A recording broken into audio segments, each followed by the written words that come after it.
We're here in Biennacido Vineyard, and this is the winemaking facility which houses Au Bon Climat, Lindquist family, and of course our good friend Gary Burk, Costa d'Oro. So just to give you some history, welcome Gary, by the way, thanks for joining us.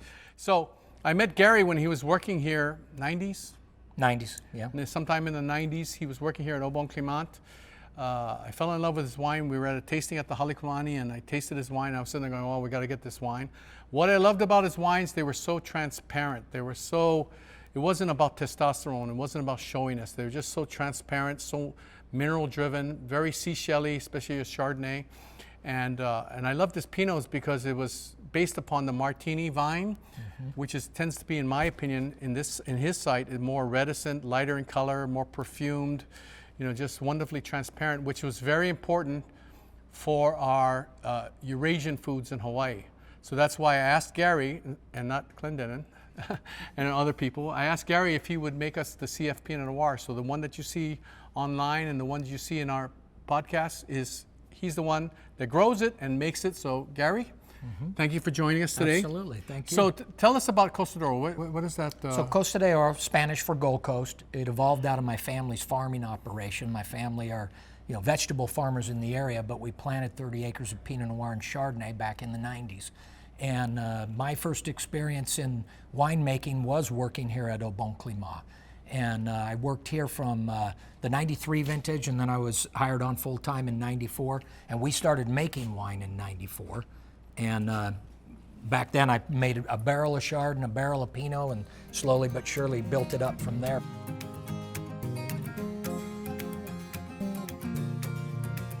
What I learned here, and people say working in the cellar is great, and it is, but where I learned the most was at the lunch table. As you know, they put out a great spread every day, and when Clendenin was alive, he would be the one cooking it most of the time. And the interesting thing is that, 8-10 bottles of wine get opened up every day, and it really helped me develop what kind of style of wine do I want to make. So just for your information, not only does Gary make the CF Pinot, he also makes the Roy's Pinot Noir, a special designer wine for Roy's restaurant group. He also makes the Chardonnay for Halikulani. So he has 3 designer wines here in Hawaii, and he has quite the following, and this is the man himself. Okay, so tell me what you smell in this 2020 Chardonnay. Well, the thing that always jumps out about me, and you mentioned it a little bit, is that, our vineyard is basically sandy loam soil, so it's old ocean bottom.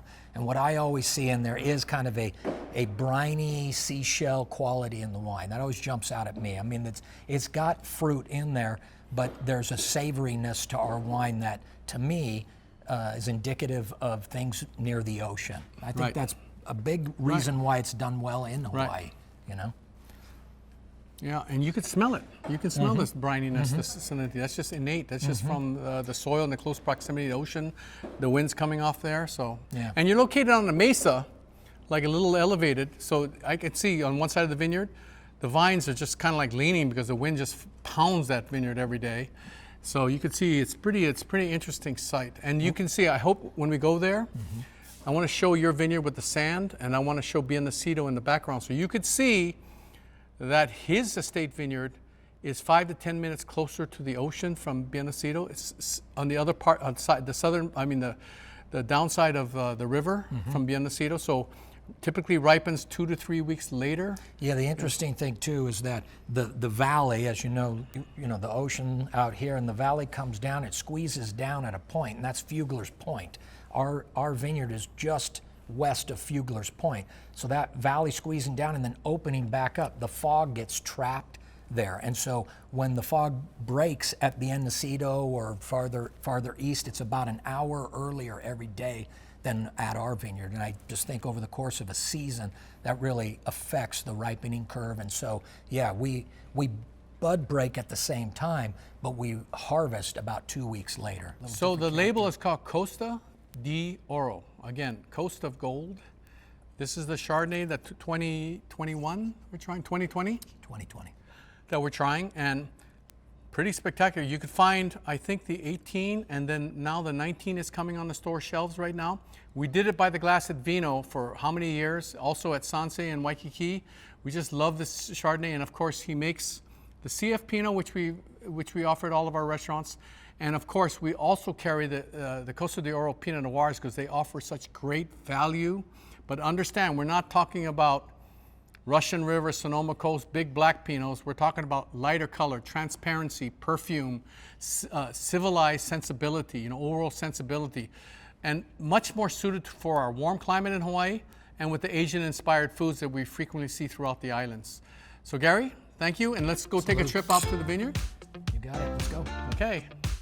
So here we are in the Santa Maria Valley, which is an enclave of Santa Barbara County in the southern part of California. We're visiting one of my favorite vineyards. This is Gold Coast.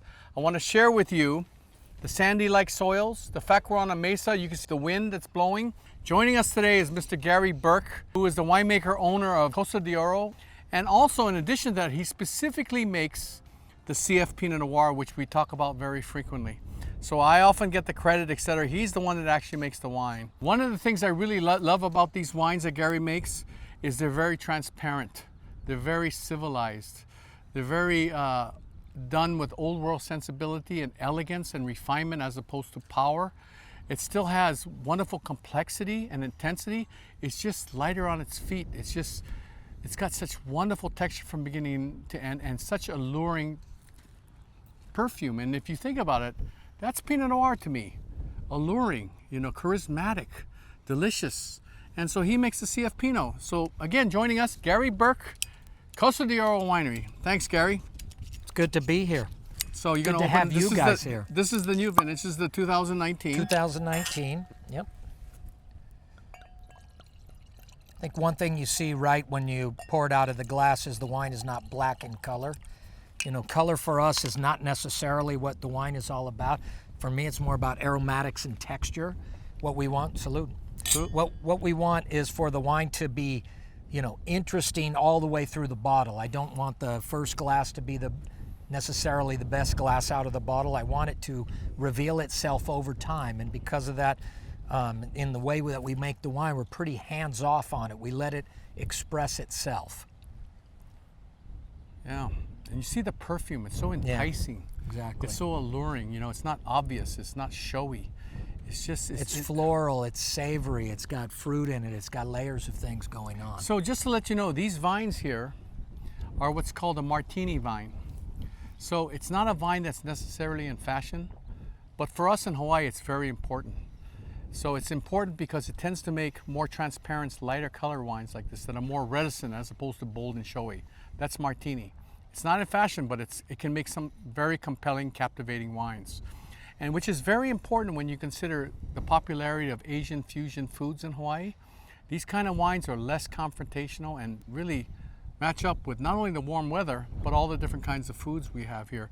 So that's why these vines, the Martini selection, were planted up here in 1989, 90, and 91. Mm-hmm. So they're kind of old for California standards. And so it's a combination of the fact that you have these old vines of an heirloom heritage vine that his family, how many acres is this vineyard? 30. 30 acres. With all the Pinot Noir makers that we know, it was quite a thing that we chose Gary to make the wine. It's pretty interesting. It is quite a thing. I was getting all these comments from all these different winemakers, but this is the wine. And you look at it, it's one of Cully's favorite wines, I know, and it's just about perfume. Well, how would you describe this wine? Well, perfumed is definitely one thing. Like you say, Martini clone. To me, it's more feminine in its orientation. I talk about layers, and again, what I like about it is it's not a big cherry pie fruit bomb that hits you right up front. It's more subtle in the beginning, but it builds all the way through. Like you say, it is complete and seamless through the palate. And I just like the idea that you may taste cherry or strawberry in the first taste, but then you're also going to find clove and orange blossom and cinnamon, and you're going to find different things in there. And I think that's why it pairs well with food. I think that, Ivy, who used to run all of our Sansei restaurants, she always told everybody, CF stands for Cheryl Furia. And I thought it stood for Chuck fucking Pinot, is what I thought. So, Cheryl Furia, by the way, this is a P-rated thing. Editor. CF, Cheryl Furia. So we use her as a benchmark. I communicate to Gary We want something lovely. We want something elegant like her, and refined and classy and, you know, lovely, you know, and charming. That's what this wine exactly is. Toast, my friend.